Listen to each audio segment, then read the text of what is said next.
Yeah, so welcome all to supply chain management. Uh, I guess everybody's had a chance, or maybe not, seeing how you had a class last night and you're jumping right in here. But if you go to the portal, you could see the assignments and everything under the coursework, as well as the syllabus and everything. So if you need anything, so please read the syllabus. The grading criteria is in there. Also, if you can't make a webinar, let me know. Just send me either text me, email, or phone call me. And then, of course, if you have any questions as we go through this whole course, let me know as well. And I understand that your Master Business Project 3 class starts the day after our last class on that Thursday. So week 5, I changed the syllabus a little bit. So there's no assignment besides a team presentation during the webinar for week 5, just to give you guys a chance to catch up a little bit. So don't follow the syllabus for any assignments for week 5. Follow what I've posted to this portal. And any questions on that?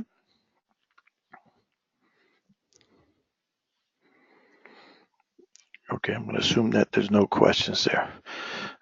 So this supply chain course is designed around your textbook, the supply chain redesign. So if you haven't gotten that, it's a good idea to get that one. You guys paid the money for it, you bought it, so we're going to use it. All the lecture notes, all the slides are related to that. So if you review the lecture notes and you do the reading, you'll catch right up on here.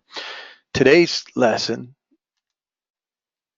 is about 60 slides in the first lesson. I doubt if we'll get through it all, but we're going to try and get through it as much as we can. If we don't, the remaining slides, again, the lecture notes are out there on the portal, and we'll do that. And then also at any time during the next 5 weeks, please feel free to interrupt me. If I'm going through too fast, or if you guys have a point that you want to make or a related story to the lecture, bring it up, right? We all learn by having dialogues, by communications and collaboration. So feel free to interrupt me at any time.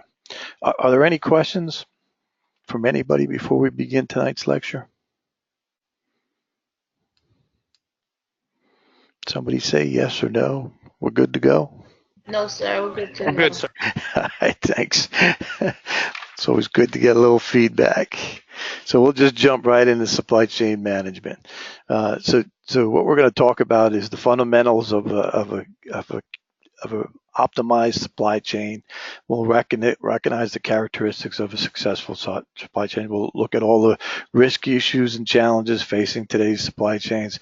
Then week 1 will be spend a little bit more time on the supply chain operations reference model, the SCORE model, and then we'll understand and connect some relationship between everything you learned up to this point. So your Lean, your Six Sigma, activities and how it relates to a supply chain. I think you guys will find that there's a lot of relationship between what you've done over the last 12 months to what you're going to learn during this course. We're going to look at some of the major components. We're going to describe the supply chain maturity and relationships in there. We're going to look at some of the industry's best practices and see how they relate to that. And we're going to talk about restructuring and leaning out of supply chain. The supply chain. The supply chain. The supply chain. Can I get somebody to go on mute? Thank you. All right, so this week, this supply chain is broken up just like most of your classes in 5 lesson plans. So today we're going to talk about supply chain fundamentals. Then next week we're going to talk about a little bit about redesigning the supply chain. That's where the SCORE model comes in. And then we're going to talk about the financial impacts, and then some integration, and then of course the maturity and the best practices. Okay, so supply chain fundamentals, right? So we're going to develop an awareness of the key concepts in supply chain management. including its definitions, the demand, and then the supply concepts. We'll talk about the influence of lead times, performance measurements, and attributes of a lean supply chain. In addition, you all will come to understand that your role in that effective and efficient performance of a supply chain, especially as it relates to your master business project that you're working on. And as we go through this, we'll be identifying all the supply chain components. We'll be describing that value system concept of a supply chain management. We'll be recognizing those risks and challenges, and the supply chain manager will understand the qualities of a high-performing supply chain. So, as long as humans have traded goods, supply chains have existed.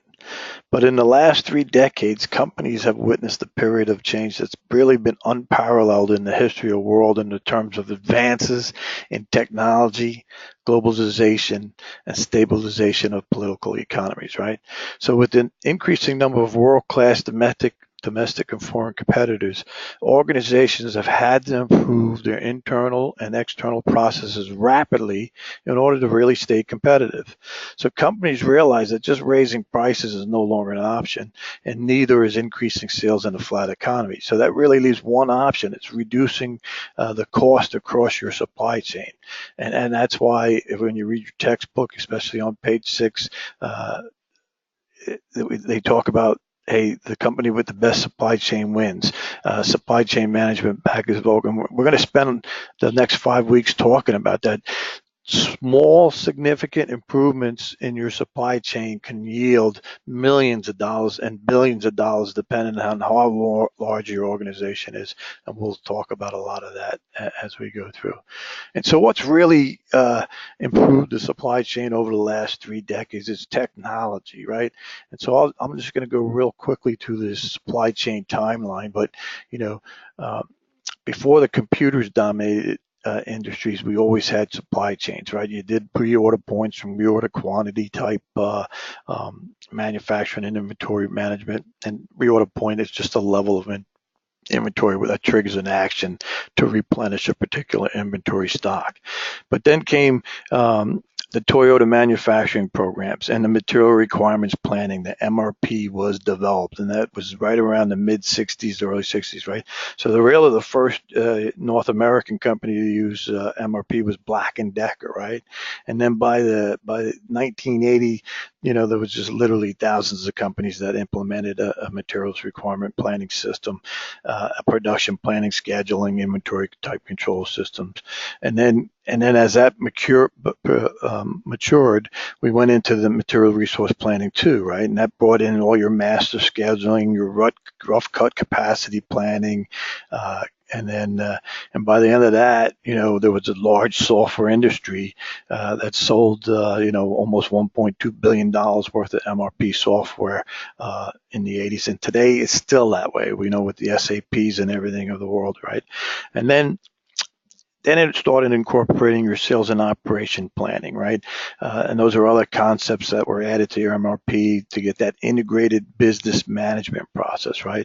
And so your sales and operating planning includes all your updated forecasts, that leads to your sales plan, that leads to your production plan, that leads to your inventory plan, your customer lead time, your backlog plan, your new product development plan, your strategic initiative planning, then finally resulting in your financial plan.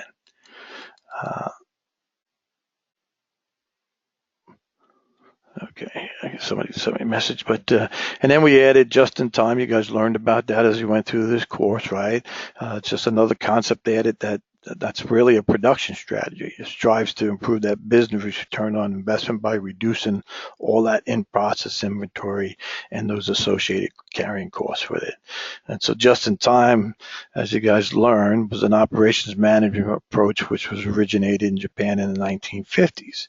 And then it was adopted by Toyota and Toyota Way and everything, and really just an approach to raising productivity to eliminate all that waste. Then came TQM, and then business process reengineering in the 90s, and then ERP, right? The enterprise resource planning. That became an extension of your materials requirement planning, your MRP, right? So ERP now is a business management software. and it's usually a suite of integrated applications. So instead of having a whole bunch of silos of things, now we have things all brought together under one organization that can collect, store, manage, and interpret data from many business activities that include not only your supply chain, but your production planning, your cost, your manufacturing, your service delivery, your marketing, sales, right, your shipping and your payments, right? And then here we come into the 2000s, right? And we're doing Lean Six Sigma, that methodology that relies on that collaborative team effort. And you're going to hear me say that a lot during this course, the collaborative team, right? That's what makes a successful supply chain, collaboration and communication. So Lean Six Sigma comes in, you put that collaborative team effort to improve your performance, by systematically removing all those waste, right? Combining that lean manufacturing, your lean enterprise, and your Six Sigma to eliminate the 8 kinds of waste that you guys all learned about, that MUDA, the defects, the overproduction, the waiting, the non-utilized talent, the transportation, that inventory, that motion, and all those extra processes, right? That downtime, right? And then today, you got everything that's also added to it, right? You got all the data analytics. When you're talking about data mining today, it's really popular. There's a lot of data within any organization. If you have the right data at the right time, you can make proper business decisions to your supply chain. And then additive manufacturing, certainly business to business. We're going to spend a lot more on technology as we go through this course, but I just wanted to touch base on it. And of course, RFD and part marking, barcoding, and UID has also streamlined your supply chain. Does anybody got an example where they just implemented a ERP system, like maybe an SAP system within their organization that they'd want to talk about?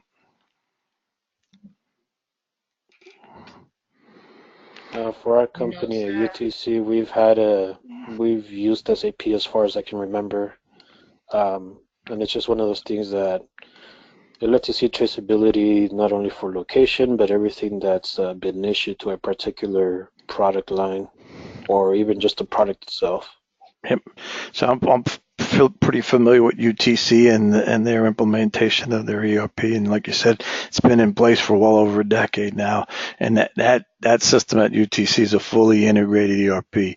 And if you were there 20 years ago, they had a bunch of silo type software applications, and now they're all integrated into one big tool. So that's a good example. And we're going to talk a little bit about that as we go through this course. So let's talk about the evolution, and thanks for sharing, by the way.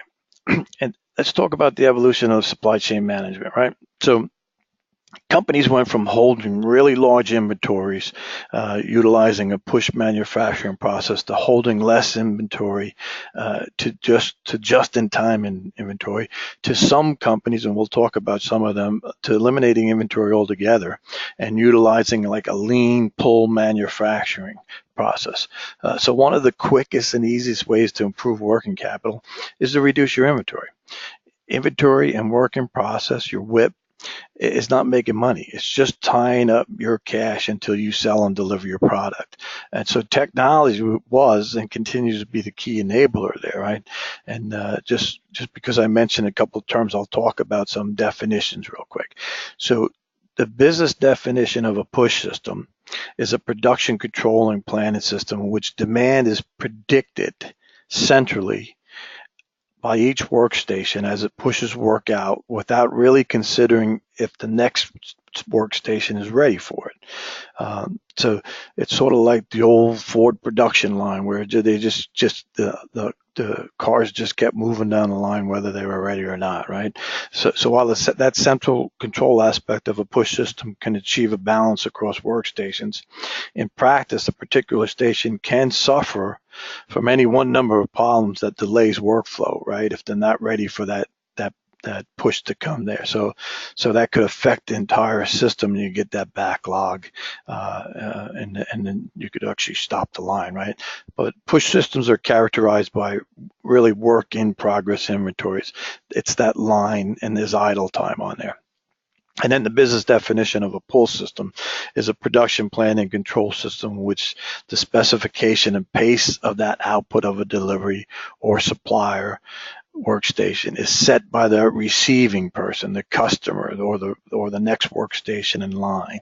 And so in pull systems, the customer acts as the only trigger for movement. The supplier workstation can only produce output on the instruction of the customer for delivery when the customer is ready to receive it. So therefore, demand is therefore transferred down the stages of productions from the order placed by the end customer. So pull systems are really far less likely to result in work in progress inventory. And they're pretty much favored by anybody that has a just-in-time or a lean production type system. And then, of course, lean manufacturing in some cases represents a hybrid between push and pull, depending on what you're actually manufacturing. So it still contains a significant elements of push models, right? And then the pull approaches differ significantly from push approaches, right? In terms of how they organize and manage resources, right? Push approaches are typified by programs, tightly scripted specifications of activities designed to be invoked by known parties in that predetermined context. But wire pull platforms beginning to emerge, right? So many organizations are adopting pull platforms as a way to create more flexibility and cope with greater uncertainty. And we're going to talk about a lot of that in our supply chain. But certainly early adopters of the pull system are realizing that there's more compelling value as they gain more experience in these pull systems. So they're particularly powerful. And here's where they're particularly powerful in fostering innovation, learning, and capability building. That's what's really significant about pull, right? And as we learn through our courses here in quality management system, that's what we're all about, right? Getting innovative, improving processes, learning as we go along, and building excellent capability. And you guys probably realize by now I talk real quick. Just slow me down if you need to, and don't be afraid to ask questions. Most of the time on these webinars, you guys are real quiet, but it's always good to chime in when you can. All right, so let's talk about a little bit of definitions. And by the way, all the definitions I tell you guys are also in the lecture notes for each week, so you could go in there and read them.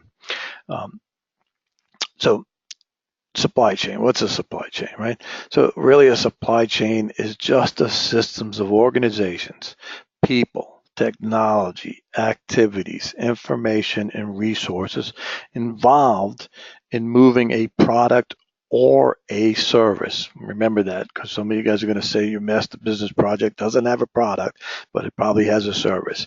So it's involved in moving a product or a service from a supplier. So supply chain activities, they'll transform natural resources, raw materials, and components into a finished product that is delivered to the end customer. Or they will provide a service with resources that is delivered to the end customer. Now that supply chain is different than supply chain management. Right? Supply chain management encompasses the planning and management of all activities involved in the sourcing, procurement, conversion, and all those logistics management activities. It also includes that coordination and collaboration with your partners, your suppliers, your third-party service providers, your customers. So in essence, supply chain management integrates your supply chain and your demand management within and across your company. So again, supply chain management is an integrating function with primary responsibility for linking major business functions and business processes in the model. We're going to talk next about these blocks that you see on here. So what's a supplier? What's a producer? What's a distributor? What's a customer? So supplier is a term meaning anyone who provides goods or services to a company or an original equipment manufacturer, right? Some folks will use the term vendor. It's the same as a supplier. A supplier often manufactures inventoriable items and sells those items to a customer, right? And then produces is interchangeable with original equipment manufacturer, OEMs, right? They manufacture products or components or provide a service that are purchased by a purchasing company and retailed under a purchasing company's brand name, right? So if you're Ford, you're building Ford cars. If you're Boeing, you're building Boeing aircraft, right? So OEM refers to that company that originally manufactured a product, right? So if you're a Boeing, Boeing is the OEM for the CH-47 Chinook, right? So it's also the OEM, the original equipment manufacturer for Chinook rotor blades, right? So or anything else that they deem proprietary, right? Um, and then we're going to talk a little about some significance of what the producers do as we go down through this course. And distributors. So distributors are normally what we call physical distribution, right? So this really concerns the movement of your finished product or your service to your customer. So in physical distribution, the customer is the final destination of that marketing channel. And the availability of the product or service is a vital part of each channel's marketing effort. So it's also through this physical distribution process that the time and space of customer service becomes an integral part of that marketing. So that's now you start seeing the links in the supply chain. It links a marketing channel within the customers. It links manufacturers, wholesalers, and retailers, and then you start seeing that link, right? Um, and so, and then of course, customers are customers, right? So the chains is just a series of connected activities within your supply chain that provide products and services. So looking beyond the enterprise, right? So we're gonna talk about organizations increasingly find that must rely on effective supply chains. I mentioned earlier that there's just a ton of money in any big, large manufacturing facility that's in their supply chain inventory that's in their warehouse, retail and hotel warehouses, inventory that's in work in progress on their production lines. Depending on the company, like somebody mentioned earlier there with UTC, UTC is a big manufacturer, of course. They probably have billions of dollars tied up in their supply chain on any one given day, right? So, so you gotta, so when you talk about that kind of money, any significant improvement in that supply chain can result in some serious uh, um, cost savings and cost reductions, right? So organizations increasingly find that they're going to rely on these effective supply chains or networks of supply chains to compete in that global market, that networked economy, and not just their suppliers, right? Their first tier suppliers, but their second tier suppliers and their third tier suppliers. So that's their suppliers, right? So it's certainly in today's century, changes in this business environment have really contributed to the development of these supply chain networks. Right? It really first as an outcome of globalization, and then just the proliferation of multinational companies, all the joint ventures, all the strategic alliances, all the business partnerships, the significant success factors were identified, right? Complementing the earlier just-in-time lean manufacturing and agile manufacturing processes, right? And then second, technology changes, particularly the dramatic fall in communications costs, which is a really significant component of transaction costs, have really led to changes in coordination among the members of that supply chain network. So a demand or a capacity issue in raw material can really significantly impact your supply chain and final product. So I talked about globalization and the world economies. If something happens, whether it's a force of nature or it's a contingency in the world, that could hurt your supply chain, especially if you're relying on items in that particular area of the world, right? But there's other things that could significantly impact, right? Lead times, and we're going to talk more about lead times today because that's part of your assignment this week, right? But I'm going to give you a good example of things that could impact you. Titanium, right? So the process required to extract titanium is very laborious and costly. And throughout the period of the Cold War, titanium was considered a strategic material by the U.S. government, and they had a large stockpile of titanium, and it was maintained by the Defense National Stockpile Center. It was finally depleted somewhere in the early 2000s. But here's what the deal was with titanium. It was used in some weapon systems, DoD weapon systems, and aircraft because it's strong and it's light. And then today, if anybody's titanium's used in everything: fishing rods, golf clubs, tennis rackets, for the same reason. It's strong and it's light. They're using it for building vehicles, airplanes, buildings, for the same reason. So the demand has just gone crazy, right? And according to data that's a little outdated, this is about a decade old. The world's largest producers uh, uh, was Russia. They were accounted for about 29% of the world market share in titanium. And then by 2014, there was only really 6 countries that were producing titanium: China, Japan, Russia, Kazakhstan, USA, and Ukraine. And so today, lead time for titanium can be up to 3 years depending on the grade you want. And so if you're building something that's going to require titanium, you've got to plan that early on in your supply chain, because, like I said, the lead time's 3 years. And we've seen that not only in titanium, but in aluminum stock and steel stock over the last few years. The lead times are just crazy. So you got to, when you're running your supply chain, you got to understand what's going on in the world, what's going on not only within a globalization and the economies, but what's going on with the material that you're going to use in your products. Otherwise, you lose that effective supply chain network. And that's why we map things out like this, so you can see where all your suppliers are coming in. And then and charts like this we're going to talk about next week, the supply chain operations. You can start putting lead times and everything right on this thing and track it fairly easy. So we're going to go right into our first assignment for next week. And they're all on the portal, so you go in there and get anything. But if you certainly have any questions, feel free to ask me, right? So this will be due prior to next class, midnight of next class, right? You're going to use your master business project, and you're going to illustrate a supply chain map. There's an example on slide 11 that we just went through, right? This is what, let me go back to slide 11 real quick. This is a simple type map, right? You're going to illustrate your material or your service, right? Your product or your service, right?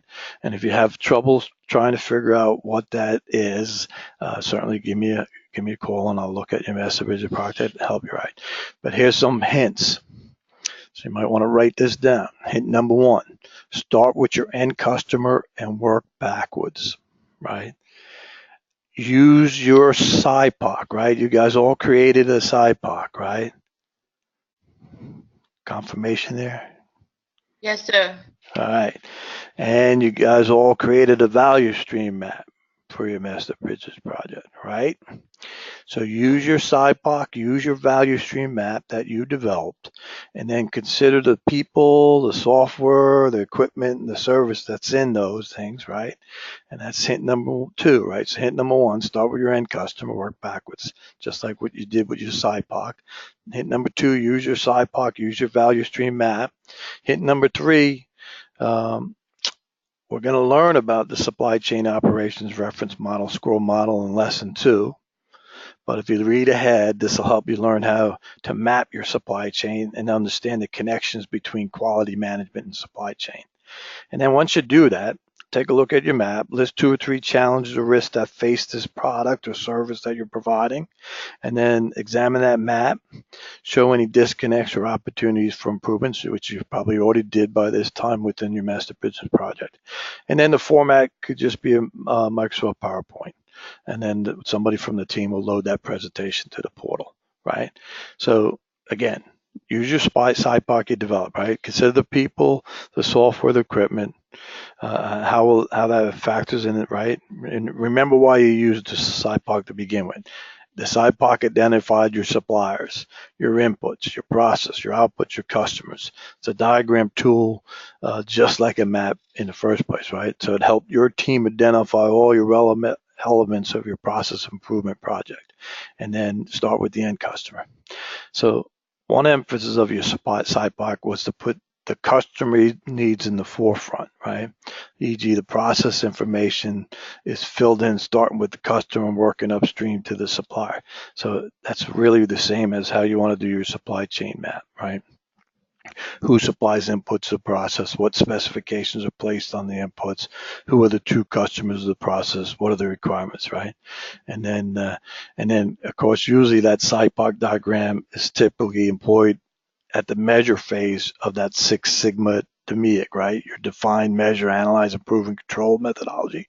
And that's very similar and related to process mapping as well as supply chain mapping, right? So then you can start seeing your in and out of scope tools, provides additional details, right? And as the tool name applies, it prompts your team to consider the suppliers, that S and that SIPOC, right? So if there's any questions on that, don't hesitate to ask me. We good on that first assignment? Yes, sir. Okay, good. You guys are really quiet except for one person. All right. Going backwards here. Okay, so what's supply chain management, right? I kind of explained the definitions earlier. The goal of supply chain management is really a competitive strategy. It's all about collaboration and communication, right? It's about that planning and management of all activities involved in sourcing, procurement, conversion of all logistics management activities. It includes your coordination and collaboration with your suppliers, your customers, your third-party suppliers, right? The definitions in the lecture, so you got it, right? Is supply chain management logistics? A lot of people think when we talk supply chain is all about logistics, right? Logistics really focuses on activities such as warehousing, which is a part of the supply chain, distribution, which is part of the supply chain, receiving, packing, shipping, transportation, etc. It includes that global trade also, such as all your import and export regulations. That's what logistics is about. Logistics is about moving and storing products and services. Supply chain management focuses on all those activities in the systems, right? It goes back to the systems thinking course you guys all learned, and if you recall, right, it's about everything working together, right? So like, the late Vince Lombardi once said, people who work together will win, whether it be against a complex football defense or the problems of modern society. Supply chain's the same way, and that, like I said earlier, you're going to hear me talk about collaboration, team effort, communicate, collaborate, communicate. That's it, right? And for all of those that don't know who Vince Lombardi was, he was the head coach in the National Football League.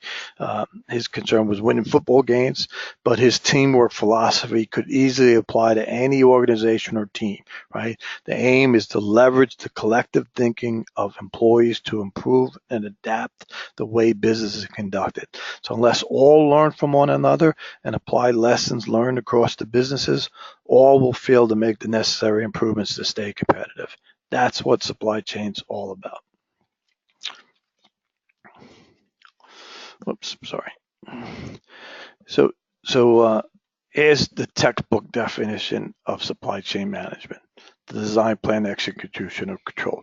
This comes right out of the American Production and Inventory Control Society, APICS, right? And for those that don't know APICS is the Association for Supply Chain Management. It's a leading provider of research, education, and certification programs that if you were a supply chain management specialist, you would try to get certified through APICS. It's also where the Supply Chain Council is. It's also the keepers of the Supply Chain Operations Reference Model that we're going to learn about next week. Okay, so success stories. Let's talk about a couple of them, right? Best practices. I'm going to just go through two of them real quick, right? We'll start with Walmart, right? So Walmart, their supply chain is one of the history's greatest logistical operational triumphs, right? Not said by Professor Miller, but said by many, right? So according to the Supply Chain Digest, Walmart uh, products are stocked in 70 countries and at any given time operates more than 11,000 stores in 27 countries around the world and manages an average $32 billion inventory. So when you're doing something that big with those kinds of numbers, having an effective and efficient supply chain management strategy and system is imperative, right? So Walmart's entire organization is committed to a business model of driving costs out of their supply chain to enable consumers to save money and provide better services, right? So Walmart began with the goal of to provide customers the goods they wanted whenever and wherever they wanted them, right? The company that then focused on developing cost structures that allowed it to offer low cost everyday pricing. And they looked at where they could do that. And of course, their supply chain management strategy was really where they saw the competitive advantage and where they really assumed that market leadership positions. So what they did was they created fewer links in their supply chain, right? So Walmart's supply chain their real innovation began when the company began removing those links, right? Walmart began working directly with their manufacturers, their suppliers to cut costs and more efficiently manage their supply chain. What they did was they created this system called vendor managed inventory. Right?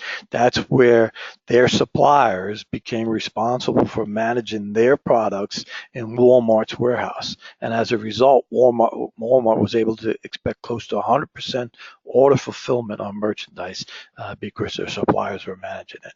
And then they put in strategic vendor partnerships. And we're going to talk a little about this in the last week of it when we talk about best practices. Walmart embarked on a strategic sourcing to find products at the best price from suppliers who were in a position to ensure that they can meet their demand, right? The company established all strategic partnerships with most of their suppliers and their vendors, and they offered them the potential for long-term high-volume purchases in exchange for lower possible price. So their supplier said, yeah, we'll sign a long-term strategic agreement if you guarantee us X amount of work at X amount of price for X amount of years, right? And you see across the industry today, almost everybody has strategic agreements in place. And then furthermore, Walmart streamlined their supply chain management by constructing communications and relationship networks with suppliers to improve material flow with lower inventory. The network of global suppliers, warehouse, retail stores across the board. That's where that communication collaboration comes in, where it's a best practice, right? And you share with your suppliers everything so you could meet the demands and have the capacity when you need it. They were also very successful and one of the first companies to do what they called cross-docking as an inventory tactic, right? And we're going to talk about cross-docking as we go through this course. But cross-docking is a logistics practice that's really the centerpiece of Walmart's strategy to replenish their inventory position, right? It's the direct transfer of products from inbound to outbound trucks and trailers without storing them in a warehouse, right? And so what that does is you don't have the holding costs, right? If you're putting inventory in warehouse, you're paying the insurance on that, you're paying the utility, you're paying all kinds of fees on those holding costs. So if you're not doing that and you're using the cross-docking, you're just moving it, and that you only get paid when the final product gets to the customer or you sell it, right? And so by utilizing that cross-docking inventory tactic, they did that. And then the cross-docking really kept that inventory and transportation costs down. It reduced their transportation time, and it really eliminated a lot of efficiencies in there. And the reason why I talked earlier in this course about technology is because that we've seen it over and over on successful supply chains, right? So Walmart's no different, right? So technology really played a key role in Walmart's supply chain. It served as the foundation of their supply chain. Walmart has the largest inventory information technology infrastructure of any private company in the world. It's a state-of-the-art technology with network design that allows Walmart to accurately forecast their demand, track and predict their inventory levels, create highly efficient transportation routes, manage customer relations, and service logistics, right? For example, Walmart implemented the first company-wide use of universal product code barcodes. You see that used all over the place now, right? But Walmart was really the one that started that, right? They went to a global satellite system. They did a retail link connected to their analysts who forecast supply demands to the supply network. Real-time sales data from their cash registers right to the distribution centers, right? They had their entire supply chain synchronized, their demand projections under a collaborative planning, forecasting, replenishment scheme. And we're going to talk more about that too. And what made Walmart so innovative was that it shared all their information. They had open doors. They shared all their information with all their partners, all their suppliers, and lots of companies weren't doing that. In fact, they weren't using third parties where they had to pay for the information. So Walmart was really quick in that. And then certainly in recent years, Walmart has now started using radio frequency identification tags, and they recently started using smart tags read by handheld scanners and drones. So they're still staying ahead of the game, right? And here's what they did when we talk about collaboration and sharing. So Army Colonel Vernon Beatty, who commanded the defense distribution depots in Kuwait, spent a year with Walmart as part of a military's training with industry program to understand how successful supply chains and best practices work. So really significant. So now I'm going to go to somebody that I just told you held $32 billion in inventory to somebody that holds absolutely nothing in inventory, right? So Dell's a little bit, Dell's again is another benchmark company for supply chain management, but totally different than Walmart, right? So Dell in particular has figured out the cost of complexity, right? The customer us can configure a Dell system based on current manufacturing capabilities, and the system first comes together at our doorstep, right? Through a partnership with FedEx or UPS, right? The hard drive may come from Texas, the monitor may be from another location, the cables from yet another location, right? The complexity is as late in the supply chain as possible. So this system allows Dell to own just 4 days of inventory, 7 hours of working inventory. It solves their cash flow problem, right? It solves the cost of obsolescence. And that's just one example of what you can learn from different inventory. So, and of course, Dell, again, is a good example of a pull system, right? We, the customers, the trigger for Dell's supply chain system. And so those are two good examples of very different supply chains. Does anybody have an example from the class that they'd like to share? Somebody's supposed to say yes, so it gives me an opportunity to drink of water. You guys still there? Somebody say yes. Can you repeat the question again, sir? Anybody have a good example of a best practice within a supply chain?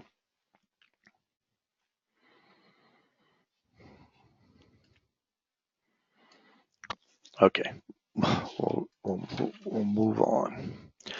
So the next topic we're going to talk about is the supply chain as a system and a value chain.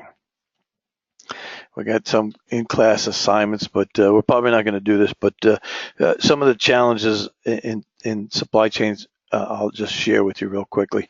We're going to one of the discussions is on the discussion question for this week is on lead times, right? So challenges that face supply chains is lead times, its cost, its capacity, its environment, its inventory holding costs, its excess or obsolete inventory, demand rates, right? One-off requirements, and then obsolescence, and then this diminishing manufacturing sources, right? Suppliers going out of business or no longer making the parts that are needed, right? And then on top of that, and especially in the last couple of years, we've seen the force of nature come in and pretty much eliminate any transportation or supply chain from certain areas of the world, and that if you're relying strictly on one part of the world to provide your equipment, and there's a hurricane comes in or something like that, or an earthquake, that could really hurt your supply chain. So you got to always plan for those contingencies of the world, so that you could, because otherwise you just could shut your supply chain right down. So here's the other thing that's also a challenge, right? Supply chains compete with other supply chains for customer business, right?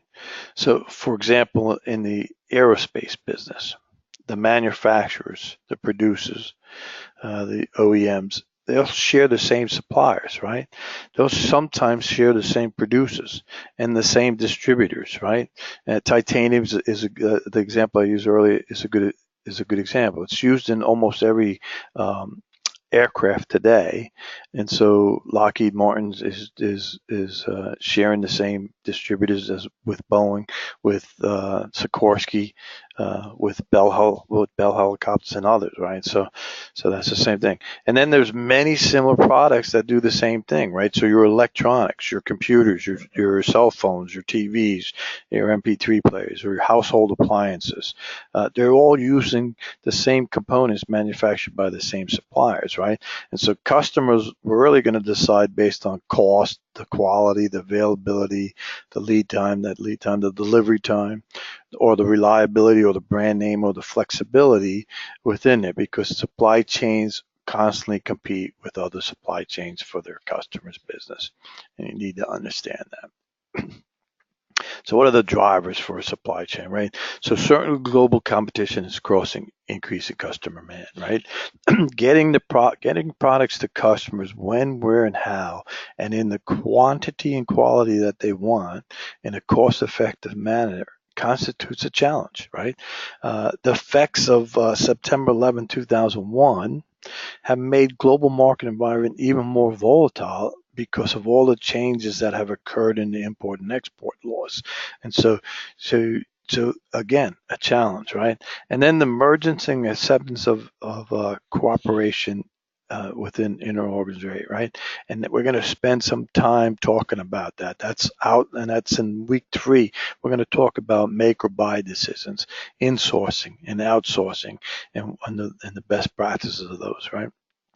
And then certainly the information revolution, right? E-business, right? Everyone has ordered something from the website, from Amazon, eBay, Craigslist, or a manufacturing or retail site, right? So businesses really forged a closer relationship with us, the customer, right? From contact to completion of our transaction, we could order just about anything, 365 days a year, 7 days a week, 24 hours a day, and we could do it from our cell phones, from our emails, from our texts, from websites, and from information portals and tablets, right?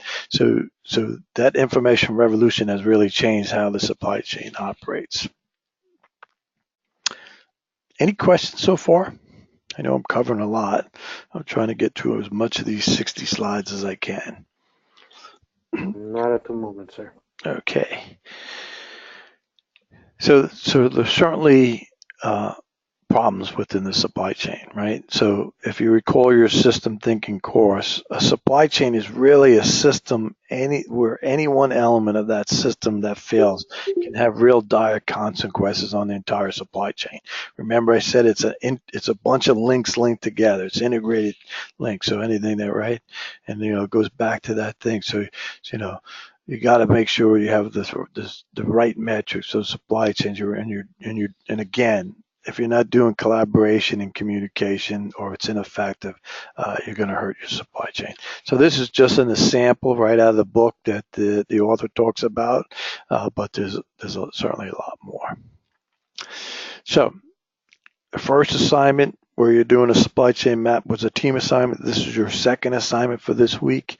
And by the way, each week you have 2 assignments and 1 discussion question, except for week 5, you won't have any of that. You're just going to do a team presentation. So this one is real simple. All the all the Word docs will be in the APA format. If you don't have an APA template, let me know and I'll send it to you. But by this time in the course, you guys should be familiar with the APA format. So define how your customers define value, right? That's an open-ended type question. Think of your master business project and what you're trying to improve, right? People define value by all different ways, right? Brand, cost, price, quality, reliability, availability, maintainability. Think about what you're doing there and answer that question. And then what are some examples of customer-focused initiatives within your master business project or your company in response to demand for greater value, right? It could be like, hey, we're doing lead time reductions. We're trying to improve cycle time. We're trying to improve performance, quality, cut expense, implement just in time, point of use, inventory reduction, whatever you want to do there. And then real simple. Any questions on that assignment? No, sir. Okay, just like the first one, none of these assignments are very challenging, right? Just a simple supply chain map. Here, you don't have to do pages of APA format. But if you could relate it to your master business project, it's going to help you and your team. So, but don't go crazy with the pages. Just be as simplistic as you can.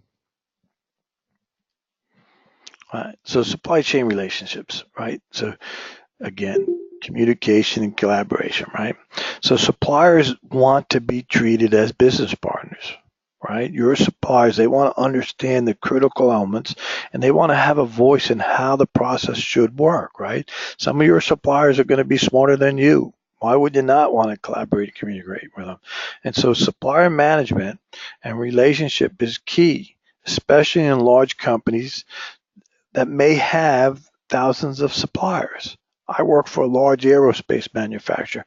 We literally have thousands and thousands of suppliers, right, that we need to manage. We need to measure their performance and cost. We need to communicate with them in an effective manner, and we need to collaborate on everything from demand, past and future, from new design, capacity, material decisions, etc., and price, right? So just like you learned in your benchmarking class, we'll put a proprietary agreement in place or a non-disclosure type agreement in place. We'll share critical information between each other and protect each other's data. But if we don't communicate and collaborate, we don't build those supply chains. And we're gonna talk about building trust in a supply chain in week 5 and building relationship in week 5 because it's the most important thing in your supply chain. Communication and collaboration, a lot of data in there, and it'll help. So, and then you're going to hear me talk about this over and over again, the information revolution, right? So development of technologies in this second half of the 21st century has really led to dramatic reductions in the cost of obtaining, processing, storing, and transmitting information in all kinds of forms, right? Text, graphics, audio, video, right? So the information revolution was really important because it made information easy to obtain and it made people much more knowledgeable, and it certainly changed how supply chains are being managed, right? The true revolutionary impact of the information revolution was in e-commerce, right? The explosive emergence of the internet as a major, perhaps eventually major worldwide distributor and channel of goods and services, and surprisingly for jobs, right? Managerial and professional jobs, right? Has profoundly changed the economies, the markets, the industry structures, products and services and their flow, right? The consumer segmentation, the consumer values, the consumer behaviors, right? But the impact may be even greater on societies and politics and above all on the way we see the world and ourselves in it, and certainly how that supply chain relates to it, right? So it's likely that other new technologies will appear suddenly, leading to major new industries, and what they may be impossible to be is I don't know, right? I can just guess, but new supply chains are going to come out of it, out of those new products, right? If you talked about autonomous unmanned air vehicles, a few decades ago, there would have been a lot of challenges there. Today, it's there's no challenge there, right? That's a new emerging business. There's a lot of new companies formed that are just doing that today, right? So a lot of trends within there, especially within the information side. So the tenets of a supply chain, right? Focus on the processes, right? That's just like what you learned throughout this entire quality management system course, right? You don't focus on the functions, focus on the processes, understand the processes. You don't understand the processes, you don't measure the processes, you can't improve them, right? Integration of processes, the system thinking approach is very important, right? That integrated behavior, the information, the sharing, right? And then, and certainly within your supply chain, you have to share, you have to understand the risk, issues, and opportunities, and you have to share them with your suppliers and your customers, right? That's what that collaboration, communication, coordination is all about, right? And then stay customer focused, and then build those long-term relationships with everybody in your supply chain network. And that's it for this section. So we're going to talk about the balancing act of supply chain within demand. Any questions up to this point? I know I'm covering a lot of the information. Okay, we'll press on. Everything I'm saying is in the is in your textbook and in the lecture notes. So the balancing act of supply versus demand is critical in your supply chain. If your supply chain can't keep up with demand, you not only lose business, money, you lose customers, and you could tarnish your reputation. So balancing that supply with demand has been, the age-old story within any supply chain, but certainly more critical today. A lot easier to balance today because you got a lot of technology to help you do that, right? That's sales and operating planning and other concepts that were added to your manufacturing resource planning, builds that integrated business management process, right? That S&OP planning also includes your updated forecast that leads to a production plan and a sale plan and an inventory plan, like I mentioned earlier. It also looks at your customer lead time. It looks at your backlog. It certainly could help with new product development, right? When you're doing new product development, you got to figure out what the bill of material is.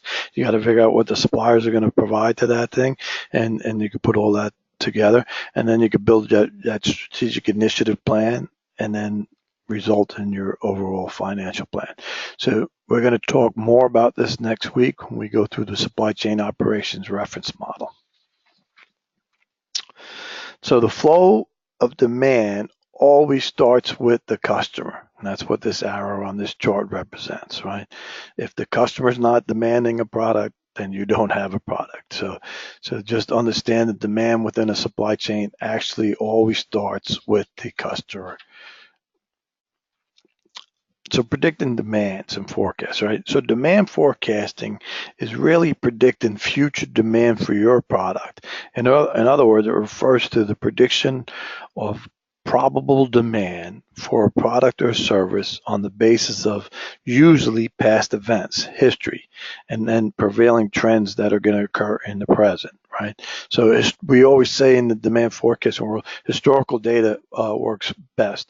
So I mentioned to you guys, I'm in the aerospace industry. So when we're flying aircraft, if we're flying the same amount of flight hours and the same amount of missions and the same amount of areas, and we're using the same parts, you could calculate mean time between demand off of the consumption of your parts, and you could pretty predict the future for those type parts, almost fairly certain.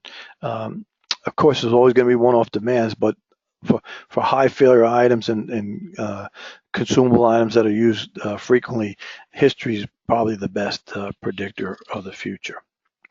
And so a demand forecast is the prediction of what will happen to your products or your company's existing product sales.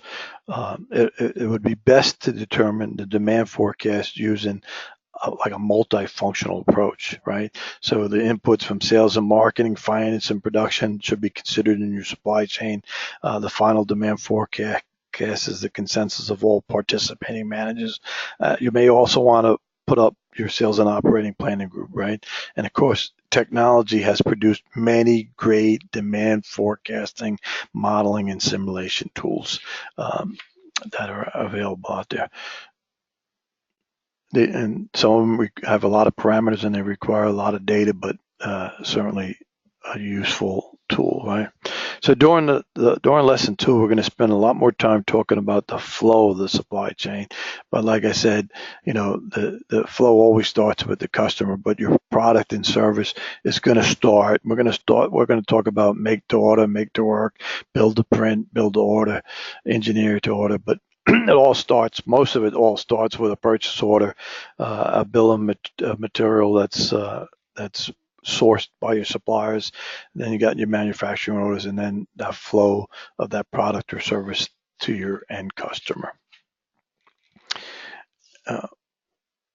You can see some arrows, and then satisfying that demand, that collaborating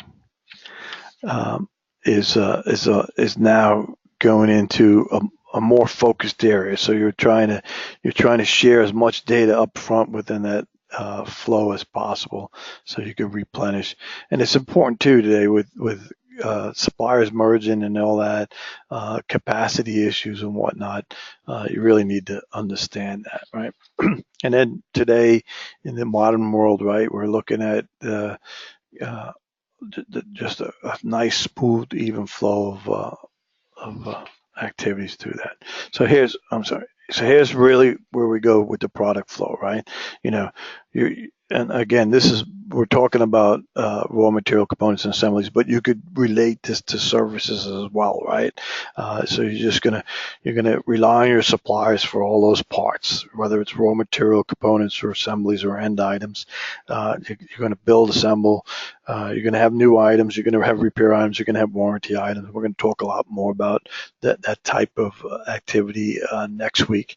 And then your distributors, the wholesale warehouses, the retail warehouses, how inventory is managed, how the orders are filled, how they're packed, all the packaging, handling, shipping, transportation, and how you get paid and how you use it. And then you can see the product returns on the top of this slide. That's where we're talking about warranty, repair and overhauls, servicing, and all that, because if you're producing a product, you need to sustain that product. We'll talk more about that next week. Well, I really want to get into lead time and inventory concepts, so we'll talk a little about that. So there's a lot of elements of a production lead time, or PLT, right? And what you don't see on this chart is one of the ones that, when you're doing a value stream map, the one that normally takes that really decreases or increase the amount of your cycle time is the administrative delay time, all the paperwork, all the time that stuff is sitting idle, right? But you got your supplier lead time. That's the amount of time that normally elapses between the time you place an order with your supplier and you got it on your dock. Then you got your manufacturing lead time. That's the time it takes to actually manufacture that product, put it into a product. You got your demand lead time, and then you got your delivery lead time. And in between all 4 of those steps, you got that administrative delay time that when you reduce that, you can have some significant savings within your supply chain. So here's just a lead time scenario, right? So historical data is the best starting point, not only for lead times, but like I said, demand forecasting data as well. So you got your stock on hand, should be based on good demand forecast using historical data as well as predicted sales forecast. And then you have some kind of inventory buffer, right? So if manufacturing lead times equal 7 days and demand light is 3 days, how would you handle that, right? What would you do to satisfy the customer's expectations, right? So most customers don't want to wait 7 days. They want a product on hand. So you're always thinking about what you could do to improve lead time. And like I said, if you're like a Walmart and you have $32 billion in inventory, any reduction in lead time, regardless of how small it is, can relate to millions of dollars in cost savings, right? So here's the first discussion question for this course. It's on the portal, causes of long lead time. So each week, just like you did for most of the courses, but I'm going to remind everybody there'll be a discussion question except for week 5. I removed all assignments for week 5 because I know you guys are crunched up on the schedule here, right? So you're expected to participate in each weekly discussion question, right?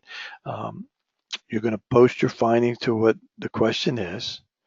So the rest of the class can review it and comment on it, and then you're going to actively participate with your class members, and you're going to discuss that, and you're going to add not only your post but 2 value-added comments related to other students in your class.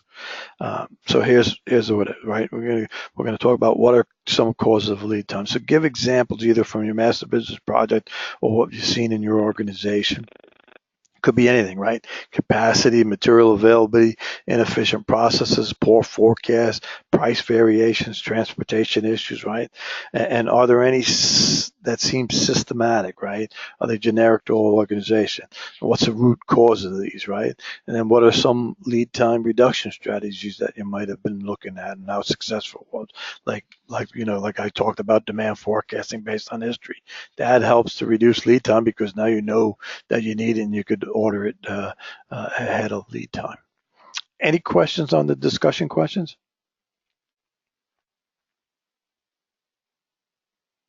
No, sir. Okay. No, sir. Excellent.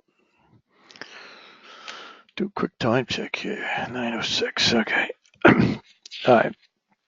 So, what are some mitigation strategies? So we'll talk about that in the discussion question, right?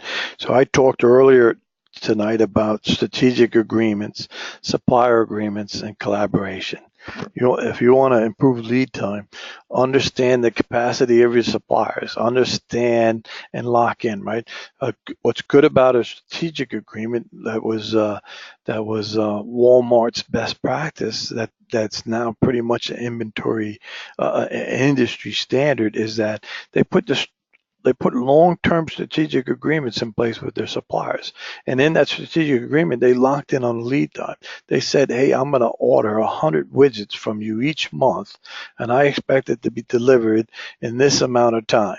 Right, and even in some cases where you're doing services or you're doing warranty actions or overhauls or repairs, you could put in your strategic. I want this thing repaired and turned around in X amount of days and whatnot. So the strategic agreements really help to improve lead time, right? As long as you could predict the future with a good demand forecasting, you know what assets you need going in the future. You could pretty much lock in with the supplier agreements. Most strategic supplier agreements are only, and it depends on the items, but they're normally a 2 to 5 year strategic agreement because it's hard to stabilize price over a 5-year span. So you'll lock in on price, you'll lock in on lead time, cycle time, repair cycle time, and others within that strategic agreement. So that's one of the best lead time mitigation strategies. But there's certainly a lot of others, right? Do small lots, right?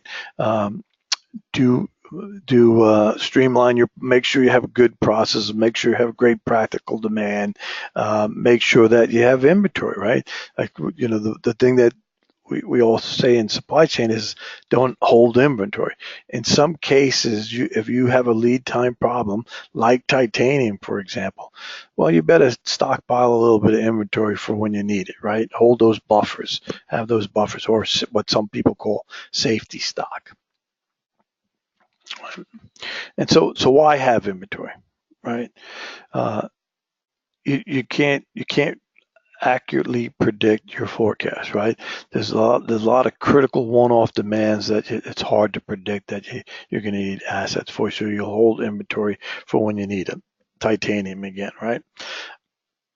Supply failures. If you're relying on certain parts of the world, you might stock up on inventory, right? So I'll use a good example, right? So there's a lot of manufacturing going on in India, and not that I'm picking on India or anything right now, but so India is a very stable economy right now. Labor rates are good. They have the knowledge, the workforce, the infrastructure to build some pretty decent products. and some very complex products. It's not, it's, they're building aerospace equipment, they're building complex information technology equipment, and they're doing a really great job. But it's not, it could be that it's not very stable from a political globalization, right?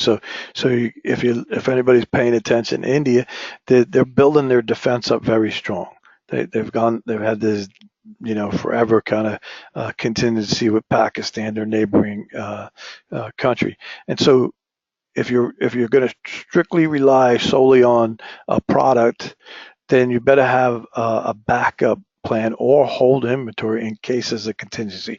And not that I'm saying that anything's going to happen to India and Pakistan. I'm just saying that if you're predicting in your supply chain and you're going to hold inventory, take a look at where you're buying parts from, because it could be anywhere. You could be buying parts from the Middle East. You could be buying parts from, if you're buying parts from the islands, the manufacturers on the islands this year, I mean, they got devastated with the hurricanes, right?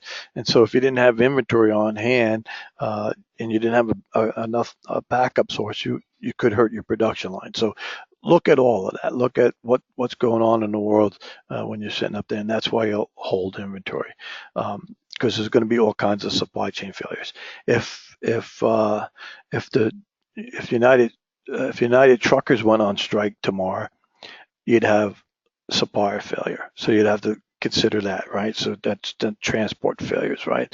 If you got bad information or you're not collaboration, you might hold inventory. The idea is not to hold inventory, but if it's critical to your production line, your manufacturing line, or your service business, then you're going to hold inventory, and that's why you would hold inventory. Any questions on that?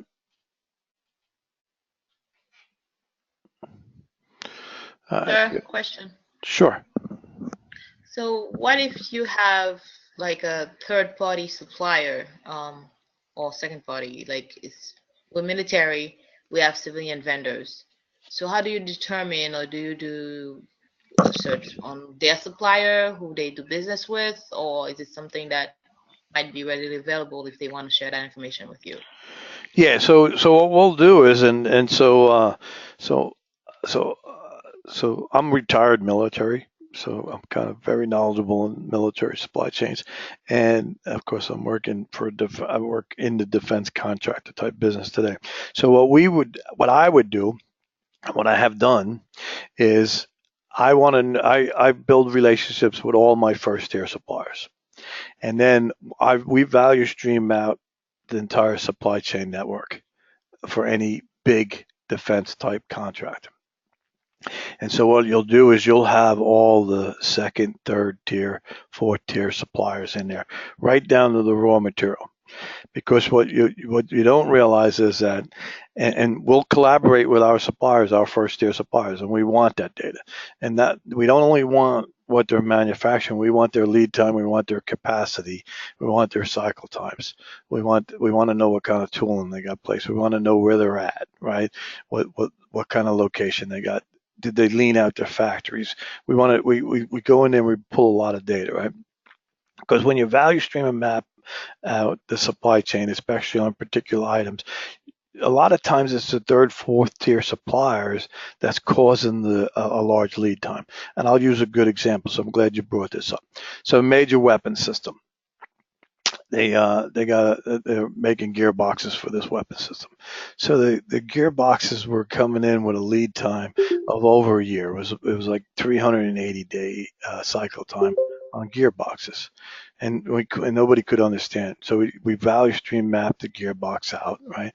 And it was critical. It was certainly critical for the existing war effort, because these gearboxes were going on military helicopters, and in the last 16 years we've been in pretty much a helicopter type war, right?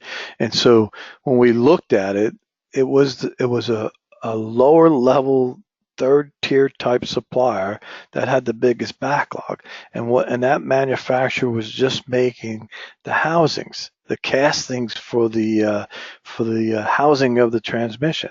And the problem was nobody was collaborating with them because with that manufacturing because they were so far down the supply chain.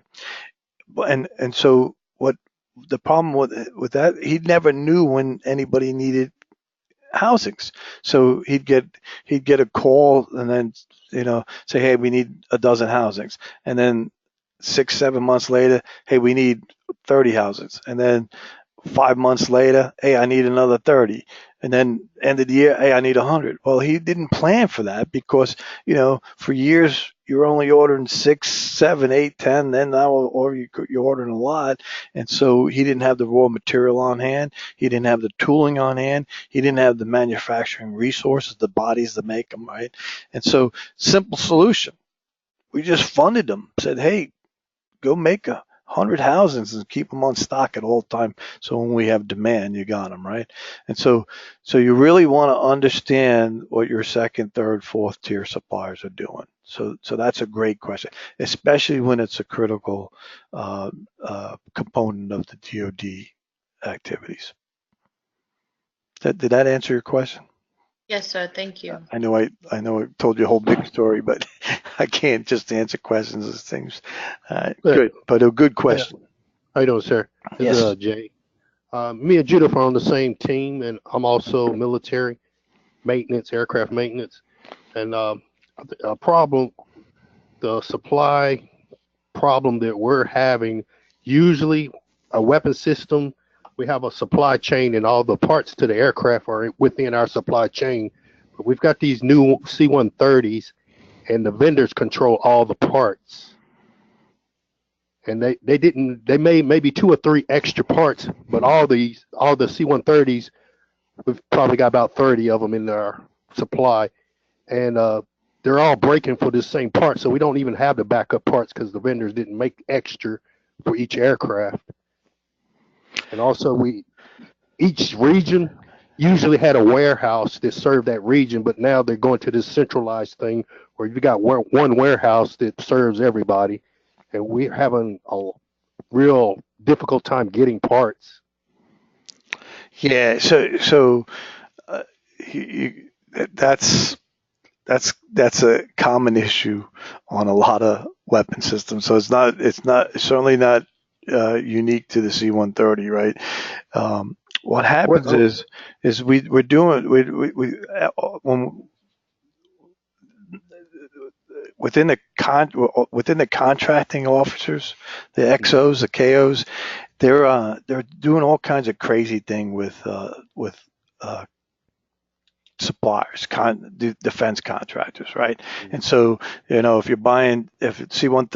Lockheed Martin's modifying your C-130s and they put a new modification or retrofit and those parts are failing now, they might have set up a contract with Lockheed Martin, like a performance-based logistics, and said, hey, you manage the supply chain, which is being done on a lot of weapon systems today, and it's being managed by the defense contractors. And so I would write in the contract language of the statements of work saying that, okay, when I have a demand for items, you need just like a strategic agreement, you need to provide those aircraft parts to me in a timely manner, because otherwise you can't conduct the mission, right? Your C-130s are sitting in a hangar waiting on parts. That doesn't do anybody good, certainly not the armed forces, right? So it's really the acquisition that has to change there. People can make parts. Somebody comes up with the money, you can make parts. Lockheed Martin will say, hey, I'll make as many parts for C-130 as you want. Somebody's got to fund it, and they got to put proper contract language in place to say, hey, I need the parts when I need the parts, right? Yeah, so, we've even looked at other vendors, but our engines are, Rolls-Royce makes them, and they're the only people on the earth that makes that. Yeah. So I could tell you I'm probably a little bit older than most of you, but when I was in the service, and I spent 22 and a half years in, and I've been retired for close to 15 now. In the old days we had dual second source for everything. right? And we're going to talk about this, by the way, how many suppliers you got. But we used to second source almost all critical items like engines, right? So, if you remember like an F-16, F-16s are still interchangeable. You could put a Pratt Whitney or General Electric engine in it, right? Yeah. There was a lot of other platforms that were like that. And so we second sourced everything. Landing gear tires, Goodyear, Goodrich, didn't matter. We second sourced it, but it's costly, right? So somewhere over the years, we decided, hey, it's too costly to second source everything and have multiple suppliers. And that's not just within the DoD. Everybody's doing that. I'm doing it right now with my company. We're trying to eliminate the amount of suppliers you have because it's cheaper, right? However, it causes the same problem you guys are having with engines, right? If you're relying on one engine manufacturer, then you got to write the contract languages up so that they're giving you the assets when you need them. Yeah, challenge. It's a challenging thing. Absolutely. But I'm glad both of you guys brought up those two scenarios because that's what this class is about. It's talking about those challenges within the supply chain and trying to gain the efficiencies in there, right? And of course, the DoD elements, it's even more critical than others because if you don't have a C-130 to go fight the war, what are you going to do, right? That's not good. So good. Thanks for bringing them up. All right. Inventory reorder methods, right? So traditionally, we always talk about what we call ROPs, reorder points, ROP, and reorder quantities, ROQ, ROPs. So reorder points and reorder quantities is a type that's been used in manufacturing and inventory management forever, right? So your reorder point is really just a level of inventory which triggers an action to replenish a particular inventory stock. And then that replenishment of that inventory stock would be your reorder quantity.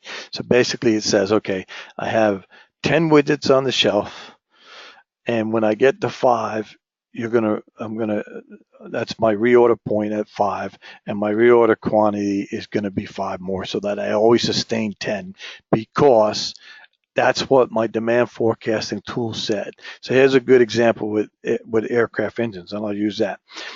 If you do a demand forecasting on C-130 engines and you collect all the historical data, because C-130s have flown forever, right? They've been around a long time, so there's a lot of data. We know what the engine performance is. We know what the mean time between failures of those engines are. We know what the mean time between demand of those engines are on the supply chain.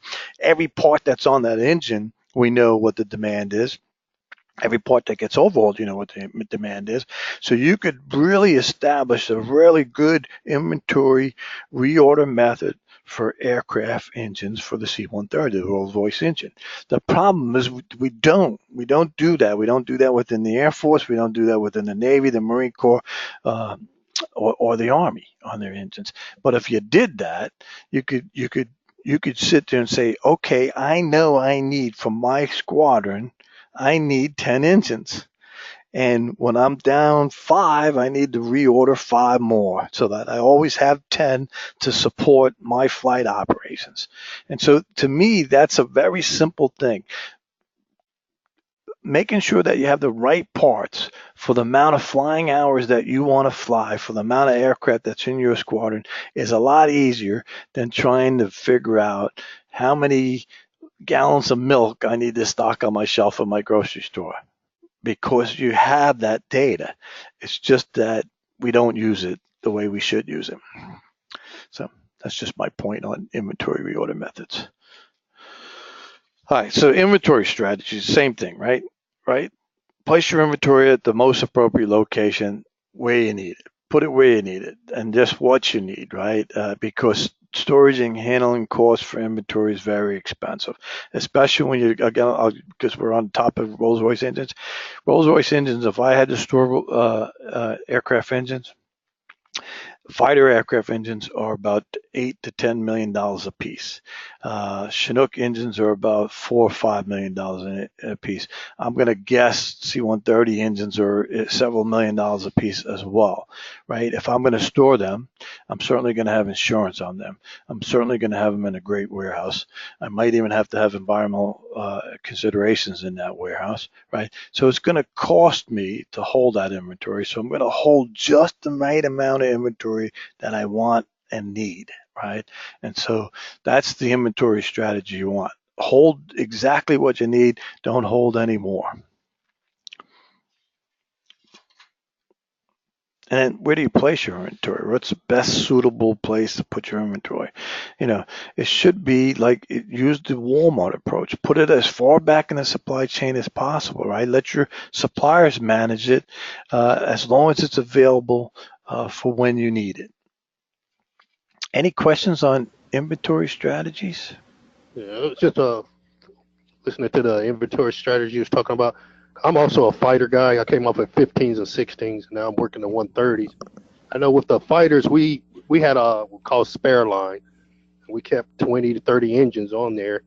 And the problem with supply, maintaining those engines, is you had to purge them every 180 days or something like that. Where basically you had to do maintenance to them to keep so they wouldn't sit there and go bad or corrode. We had to keep them ourselves. We had to find a warehouse or something where the maintainers kept the engines. But here on the C-130s, the engines, the supply people keep those.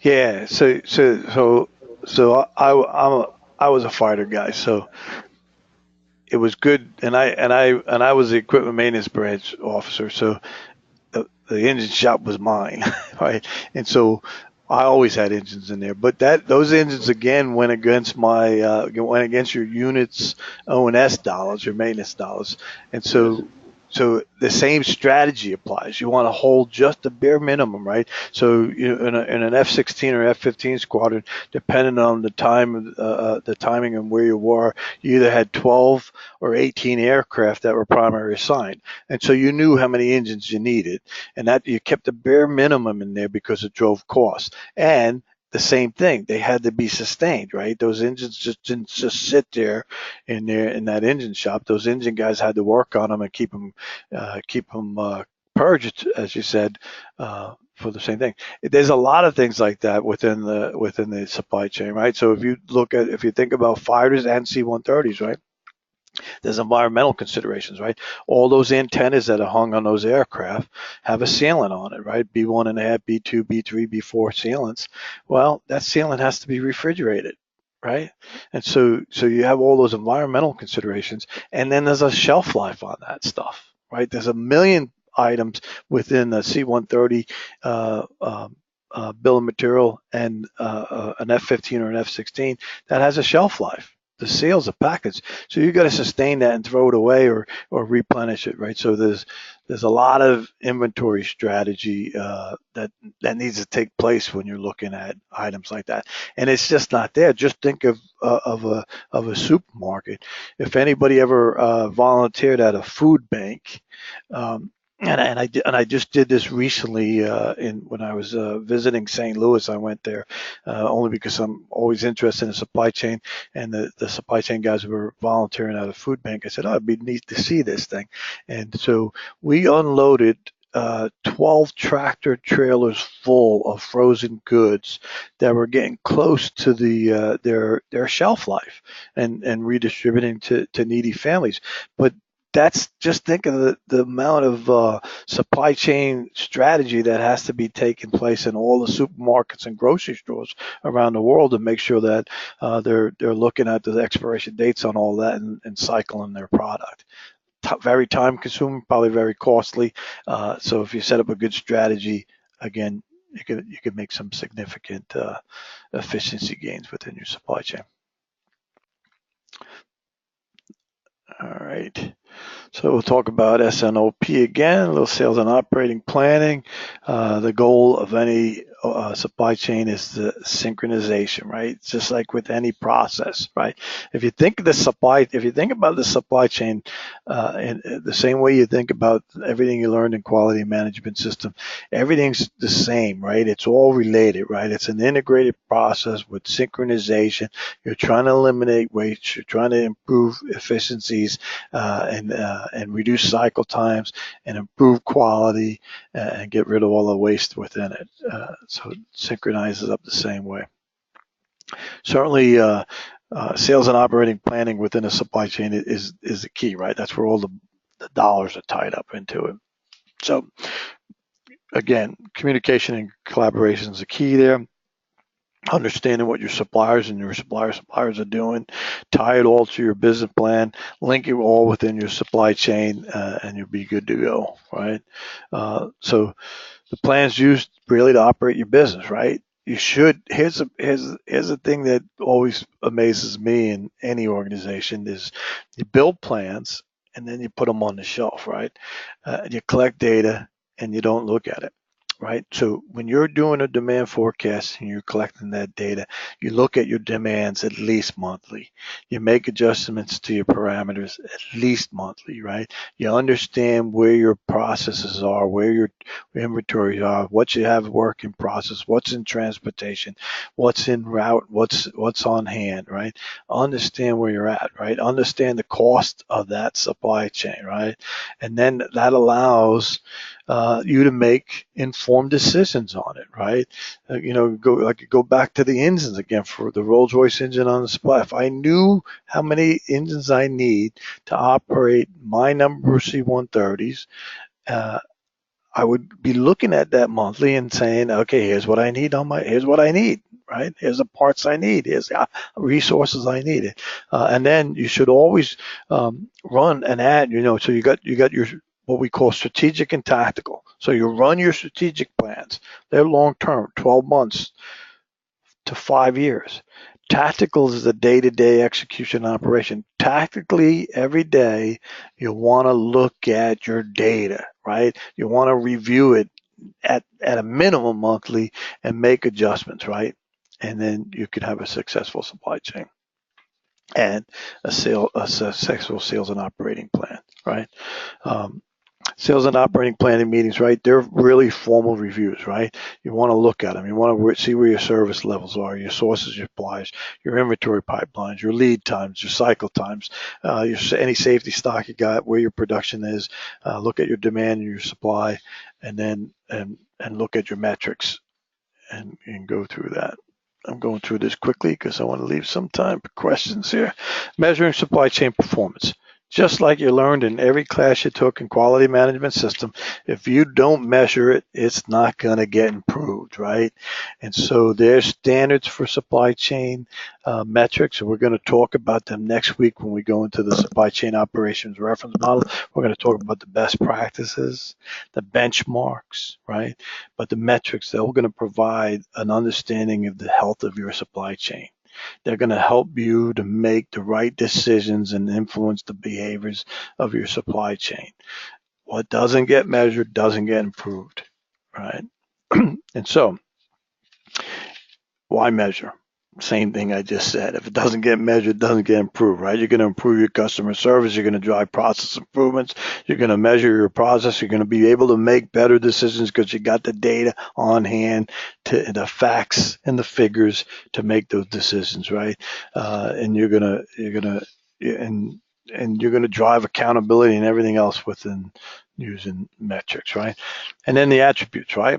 You certainly want to look at the agility of your supply chain, the responsiveness, the reliability of it. You want some flexibility in the supply chain just because of the nature of the world, right? There's all things that could happen that could hurt your supply chain. So you need to be somewhat flexible.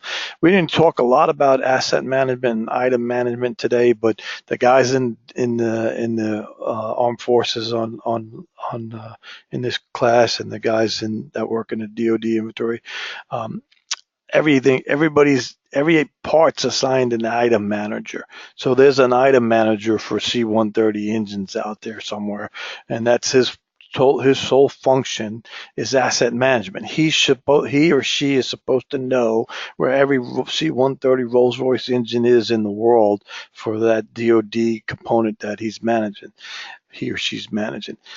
They're supposed to know what's on order, what's in backlog, what's in repair, everything. And that's what asset management's about. Asset management is about, hey, I want to know how many gallons of milk I got, where they're all at, when they're going to be delivered, who they're going to be delivered to. That's asset management. And we'll spend a little bit of the time on week 4 on that. as a best practice. Some other attributes, right? Again, this is right out of the SCORE model. By the way, it says on the bottom here, version 8.0. The SCORE model is at version 9.0 now. Just have to update this slide. But here's some of the high-level metrics that we're going to be looking at next week when we start looking at, right? Fulfillment. That's when somebody says, hey, how many, you got 100 parts that were demanded, did you deliver 100 parts, right? And then the fulfillment cycle time is, hey, you have 100 parts that were demanded, and they were mostly demanded in 2 days. Did you fulfill those 100 parts in those 2 days, right? And then the upside of supply chain flexibility, your adaptability, your downside of it, your agility is what we call that, and then your supply chain costs, right? All the costs associated with supply chain. That's your packaging, your handling, your shipping, your transportation, your inventory, your warehousing, your allocated costs, your overheads, everything that's in there, and then your cost of goods sold, what you made, your cash, your cycle time, and then there's fixed and non-fixed assets within every supply chain. You want to understand what those are and be looking at those and measuring them, and then your working capital within your supply chain. And we won't talk about perfect order because I want to run out of time here. Go to lean, right? So there's just like you learn, right? There's lean principles within a supply chain, the value, the flow, the pull, your responsiveness, your perfection of it, right? You're constantly continually, if you're measuring your supply chain, you're looking at it and understanding that you could certainly improve it significantly. So lean manufacturing and supply chain management, there's a comparison there, right? You're focusing on reducing waste, reducing cycle time, improving quality, and optimizing across the supply chain, right? You're using structured tools. You're emphasizing no inventory, right? Or minimizing inventory, right? And we're going to talk about this pretty much every week.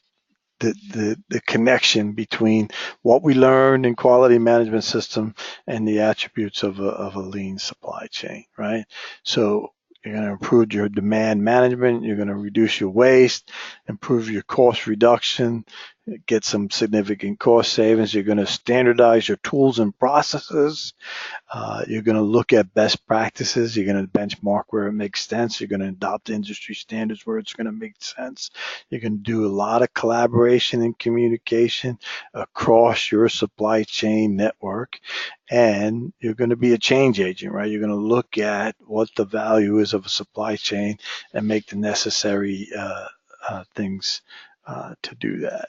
And we'll move that. And so, in summary, which is good because I'll leave a few minutes here to talk.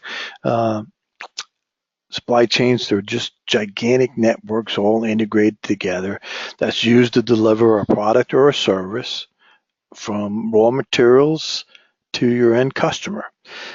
Supply chain focus has certainly accelerated due to all the globalization, the growing customer requirements, the relationship building, the trust that's there, and then certainly the information technology improvements of the world have certainly helped to accelerate a focus on the supply chain. And it's important to balance that supply with demand, right? It's always challenging. And the best way to do that is to manage it by your SO&P plan. And then global supply chain management, it's emerged, right? It's a key competitive strategy. Everybody's getting involved in it because it's a significant amount of money. The people with the best supply chain wins, right? They're the ones that are going to have the competitive advantage. And then lean your supply chain out, right? Look at all those things that we've learned in this quality management system and implement it within a supply chain, and you'll have a very efficient running supply chain. Okay, that is it for the class. Are there any questions on anything related to the supply chain or what I quickly covered tonight?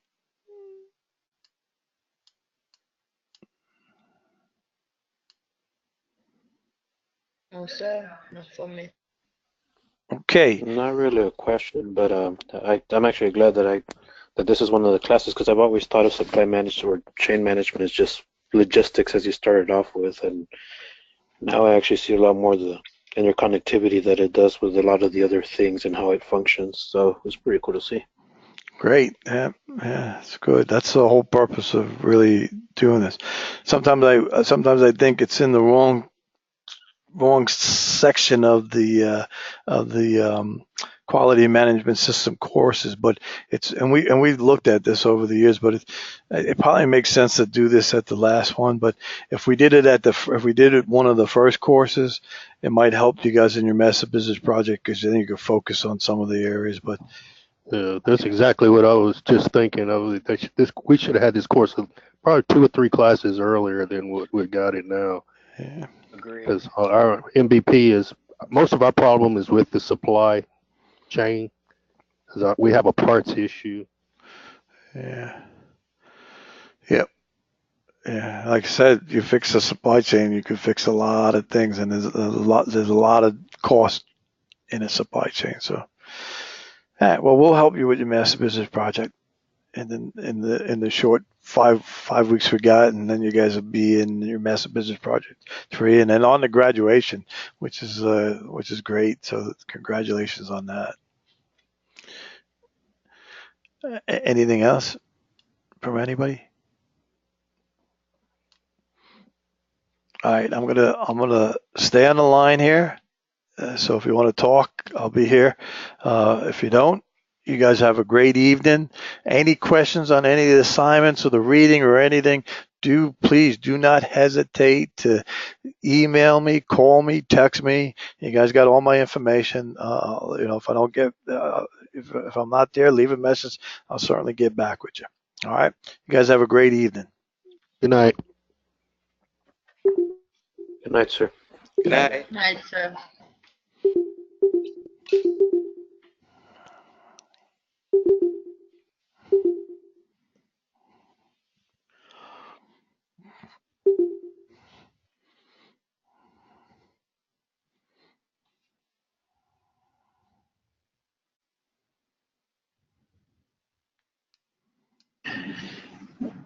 Professor, are you there? Yes. Yeah, this is Dave Garkey. I put a chat in about I don't have access to the portal for this class, but I'm in team variation. Yeah. Why? I'm going to call NGS. Did they say why you didn't have access? Did you have access yesterday? Yeah, well, I have access to the portal, but your class doesn't show up in it. Yeah, I just finished the class yesterday. So I sent an email to Michelle in the bursar's office, Yeah. and I use a company voucher system to pay the bill. Okay. So I think there's a problem with the company paying the vouchers. So they might have put my account on hold. Okay. All right. So I'm hoping I can call Michelle and still get the registration put through, even though they were probably waiting on payment. Okay. I see. I was just looking at the course. You're not listed on here. So. Right. Okay. So my team sent me the login and all that information. So I ordered the book and I've got that. And so it's just a matter of when they put me in the portal, because the discussion questions are probably due Saturday, right? In your class. Right. So yeah. So if you don't, the discussion questions are due Tuesday midnight prior to next Wednesday. Right. Prior to next class. That's when it's due.